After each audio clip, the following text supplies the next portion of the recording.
Welcome to Unfixed. This podcast explores the intersection of artificial intelligence and the institution of higher education. I am Zach Justice, Professor of Communication Studies and Director of Faculty Development. And I'm Nick Janos, Professor of Sociology. We are employees of Chico State, and we will discuss some of our work, but this podcast is not affiliated with Chico State, and the views expressed here are not representative of the university. Nick, welcome back. How was your summer? It was really good. Did a lot of traveling and did a lot of work this summer, actually. How about you? Yeah, same. Did some traveling, more regional from me. I know you all went on a big trip, and I definitely spent a lot of time listening to AI news and doing a little bit of writing. And that actually brings us to our episode today. Yeah, let's get started. We're going to be talking about news and what's happening in the AI space and what it means for education. Yeah, and as listeners will recall, this isn't a breaking news style podcast. Nick and I tend to focus on bigger issues and institutional disruption to higher education. But because we haven't been recording over the summer, we did think it was a good chance to break down some of the things that have emerged in the last couple months and some of the implications for higher education. So we're going to run through several stories, somewhat rapid fire mode. Starting it off is ChatGPT study mode. And so what is it? It's a step-by-step mode in ChatGPT, emphasizes working problems rather than spitting out answers. It is available to most users. And why does this matter? This is the kind of thing that faculty have wanted AI to do since its inception, is not just tell students what the answer is, but actually engage in tutoring style stuff. It's a sort of aspirational goal that I think a lot of us saw in early stages of AI. Oh, could this be the thing that holds a student's hand and sort of helps them along the way rather than just launches into an answer? Instead of just talking about it, Zach, you went in there and started playing with it. So why don't you tell us a little bit about that experience? Because we have some thoughts after having kind of used it and kind of tested its limits and things like that. Yeah, so I did go in and test it out, and there are some guidance pieces. I uploaded an assignment guide to ChatGPT in study mode, and it sort of walked me through the process of here's how you might find a topic. What is it that you're interested in? That kind of stuff. So that part works well. I did want to test the limits. And so eventually I was like, that sounds good. Can you just write this paper for me? And it went ahead and did that, which I was surprised that it still has that capability. And then Nick and I have often wondered whether the underlying architecture of some of these consumer models will limit their adaptability for educational purposes. And that may be the case here. It doesn't Yeah. mean it doesn't have merit, but it didn't work quite how I expected it to. Right. Yeah. I mean, OpenAI is, now a for-profit company. They want to please the user. They want stickiness. They want people coming back, and it gave them that. Now, to its credit, it does something a little different, at least in this instance. It actually says, I'll do that for you. I'll write the prototype of your paper, but your professor is going to want to hear your interpretation and your voice, not mine. So make sure you don't use this. You know, I, Yeah, there are those reminders throughout. But Nick, you made a really good point earlier, which is that if the student does want to learn, this is more useful than regular Chat GPT. Yeah, absolutely. And I think that this is the world that AI that OpenAI is building this in, and that professors and universities might adopt this, is one in which we assume that all of our students have that intrinsic drive to want to learn. If there are students that are like that and they're truly here because they really want to learn and they want to expand their capabilities, this could be a useful tool for them because it is intentional in the way that it can help you not just also interpret the assignment. Because I thought that was interesting. It'll actually, like, what is your professor even saying and asking you to do? All the way to getting into, like, if the students are reading Karl Marx, for example, walking them through labor theory of value and step by step, right? And that could be, I could see students who are into that. Now, the question is, how many of are into that, self-motivated to do that? That's an unknown question. Well, and I also think we have a role as instructional faculty there too, right? It's a point that you and I have made in other spaces where we've gotten kind of lazy about telling students why they should care about learning and doing it, over the last 10 Hmm. years. And I think that's part of our responsibility that we've sort of abdicated, or some of us have at least. I know I got lazy about explaining the why it's important that you go through this process. So I do think there's something here. And as you and I have both noted, the first draft of these things is not the last draft of these things, right? If you Hmm. go in and use study mode 6 months from now, odds are good it's going to be better, maybe more reluctant to give you a finished product answer. Yeah, and also for faculty like myself who aren't actually assigning those papers anyways, it could be a great way to be like, a bonus assignment. Hey, students, you're getting ready for your in-class, exam on marks or your writing thing that we're going to do in class. Here's a mark study guide, study mode prompt that you can put in there, and you could spend 20 minutes, 30 minutes, an hour, whatever you want to work through different angles of it to prepare yourself to come into class and talk about it, right? That there are students who are going to want to do that. Um, so it's kind of like the tutor, kind of like a TA. Some of the limitations too is, well, it'll be very good for our asynchronous or students who are in online programs. Obviously, our on-campus students, they want to sort of often meet each other and form little groups and things like that. But for some students who, don't, that's hard to do to meet new students. They may want that sort of extra level of the sort of virtual tutor that could be beneficial. Yeah, and it's last point on this is, as Nick and I have made the point several times, if you think about the alternative to this as incredibly intensive and awesome in-person tutoring. Obviously, this is not that. But if Right. the alternative to this is this or nothing, or this or the limited amount of time that you would have access to your professor for, it's better than that. Okay, but there are actually so many different stories over the summer. Nick, what's up next? Well, over the summer, Instructure, the company that owns Canvas, the learning management software that many universities use, including ours here in the CSU, is partnering with OpenAI to integrate ChatGPT into the learning management system. So this would be fully integrated into assignments and learning modules and things like that, where students are no longer going to have to click over to an app or open a web browser to do ChatGPT. The idea here is that it integrates the AI into the environment in which students are interfacing with our learning materials, readings, assignments, and that kind of stuff. So the promise is that no longer do we have this sort of bifurcated thing where students are thinking about AI as something that you go to another place and then you do your little private things over there.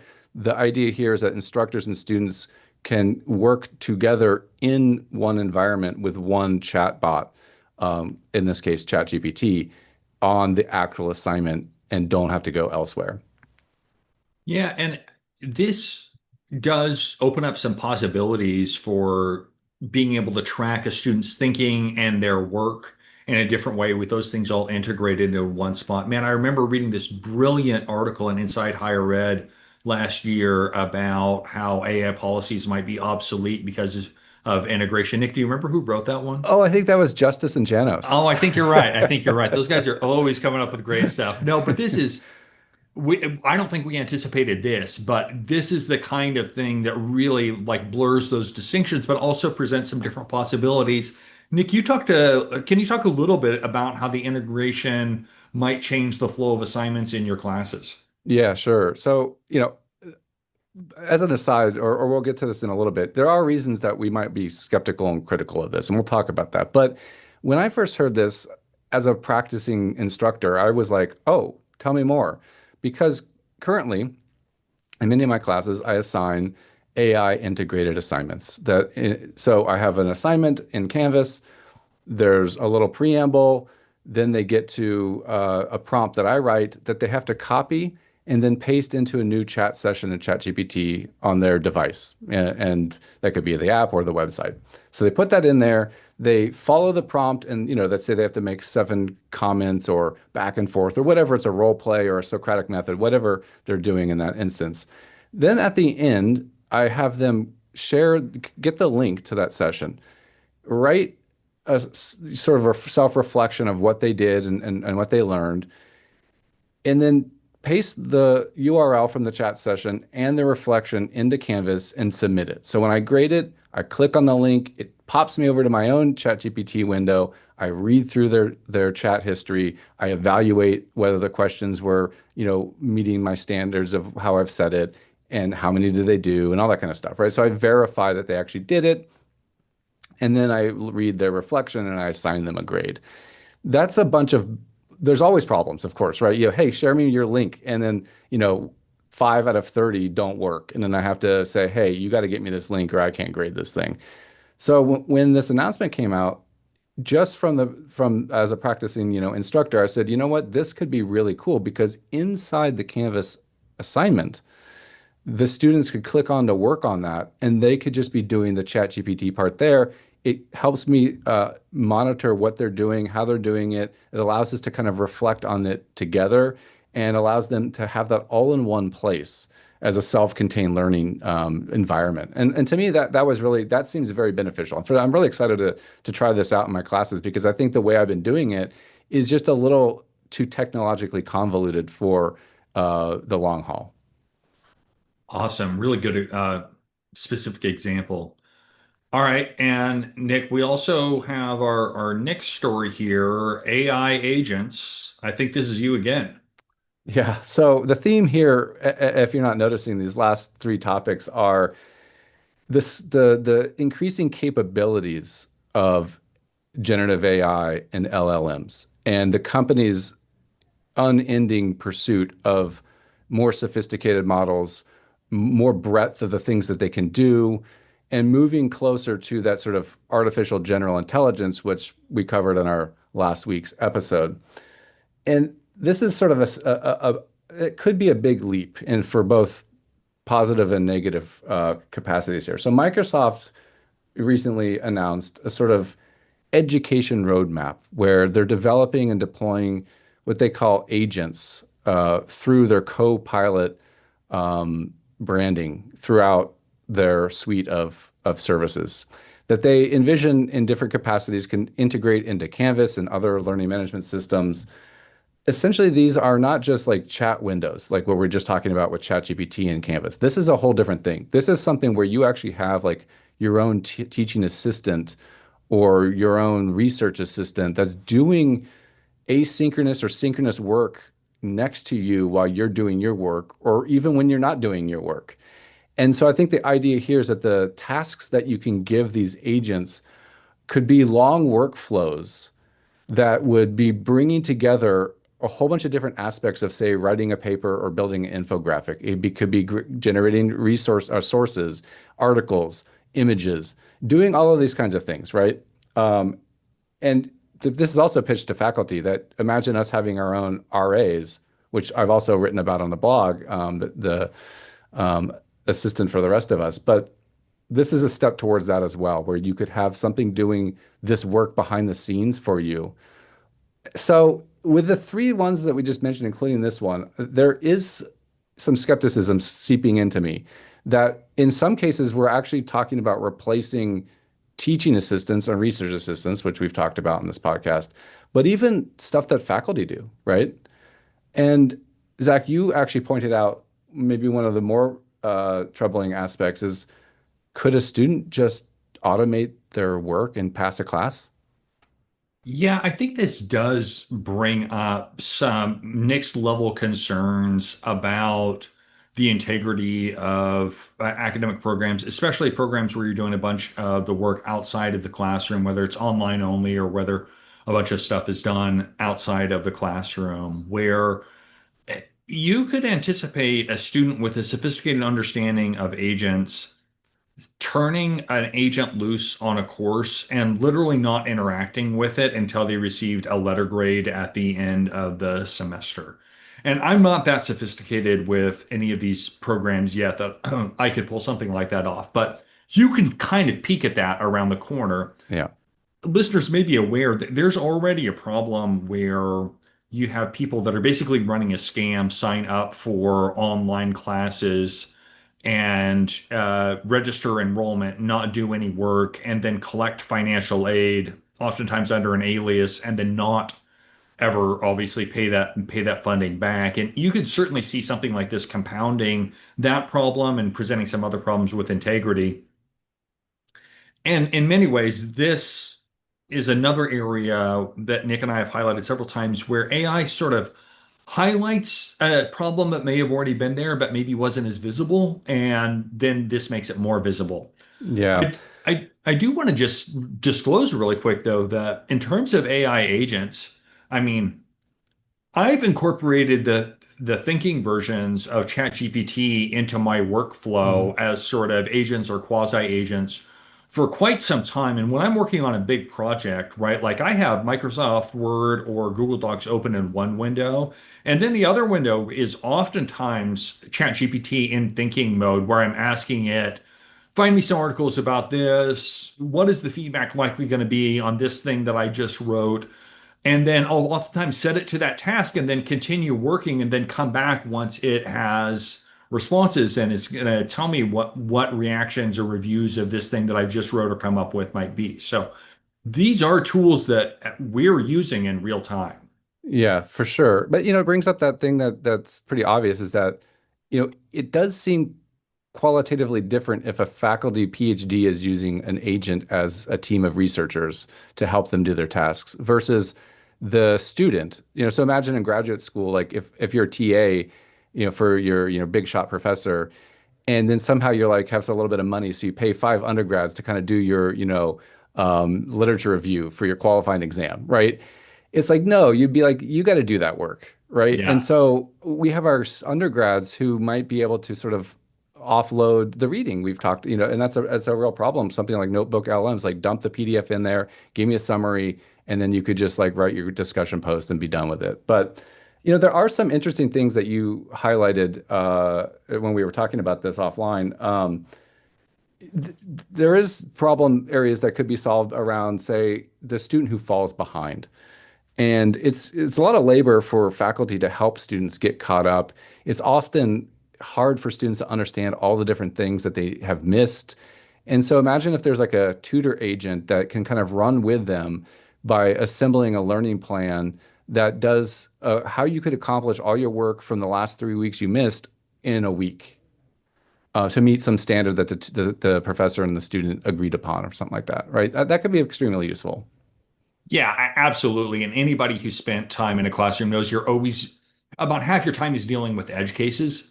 Yeah. And if something like this can sort of help that along the way at your direction, I think that most faculty would welcome that. Yeah. Nick, we're talking too long. We've got two more stories to get to. Go for it. Tell us the next one. Okay, so Nick found this story, or first week in September, LA Times reported a new agreement between the state of California and major tech companies, mainly Google and Microsoft. They are going to spin up AI training, and this is training that's supposed to be universally facing students, faculty, staff, and make that training available for free across higher education systems. And is this K-12 too, Nick, or is this just higher ed? I think this focused on higher ed. I think so too, but also including the community colleges as well.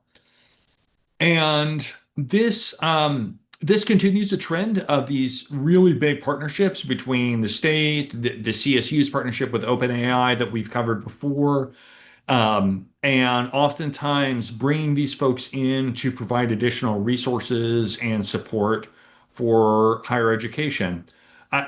We have several takes on this. I do think the most positive one is that it does show that there is commitment at the highest level to recognizing that there is a workforce of the present and a workforce of the future that needs additional support and needs additional upskilling.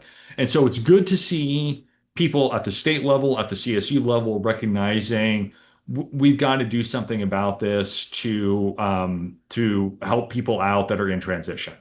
But there's some, I think, some pitfalls with this too.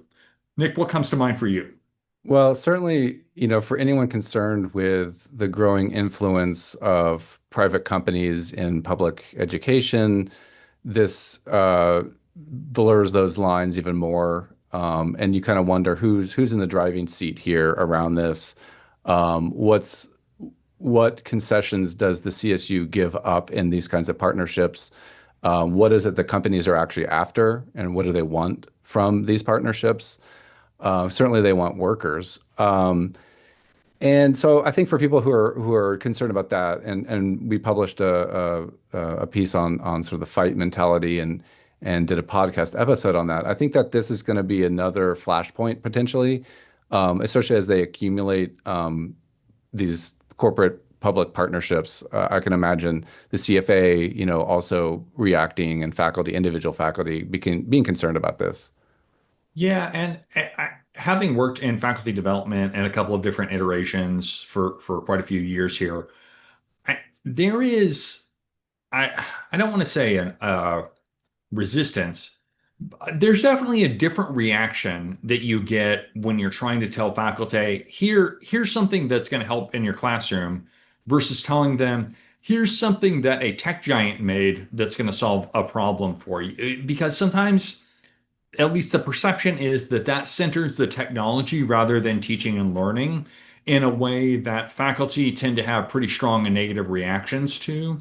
So I'm just a little bit worried about how that partnership is going to be perceived, and whether sometimes it even feels like the stuff like this sets us back a little ways because it recenters the technology rather than what students are learning. Yeah, I just want I'm to, ready to be wrong, but that has been the case yeah. several times. Yeah, let me just put another little point on that thread there is that this does also somewhat potentially undermine, local initiatives at providing discipline-specific training and potentially even AI certificates or degree paths for their students. Like maybe this is something that actually, hey, we're the university, we're the ones training, we're the ones in charge of pedagogy and curriculum. We should be doing these initiatives. We should be the ones who own and control these kind of initiatives. I know the companies want particular kinds of workers, but we also have our own reasons for integrating these technologies or sometimes not integrating them. Yeah, excellent point.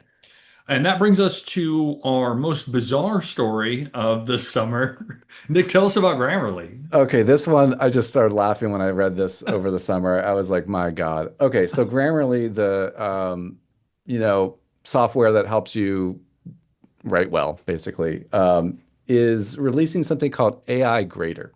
So the gist here is that you're a student. You don't even have any clue what your professor wants from you when they assign your work. You just know you want to get an A and you want to figure out what it means to get an A in this class. And so Grammarly is here to help you. They're going to scrape the web to kind of find some background detail on your professor. They're going to have their AI bot look at the assignment and come up with a formula and a plan to help you get a higher grade based on what it knows about the professor and what it can sort of understand from the assignment prompt that you've given it that your professor gave you.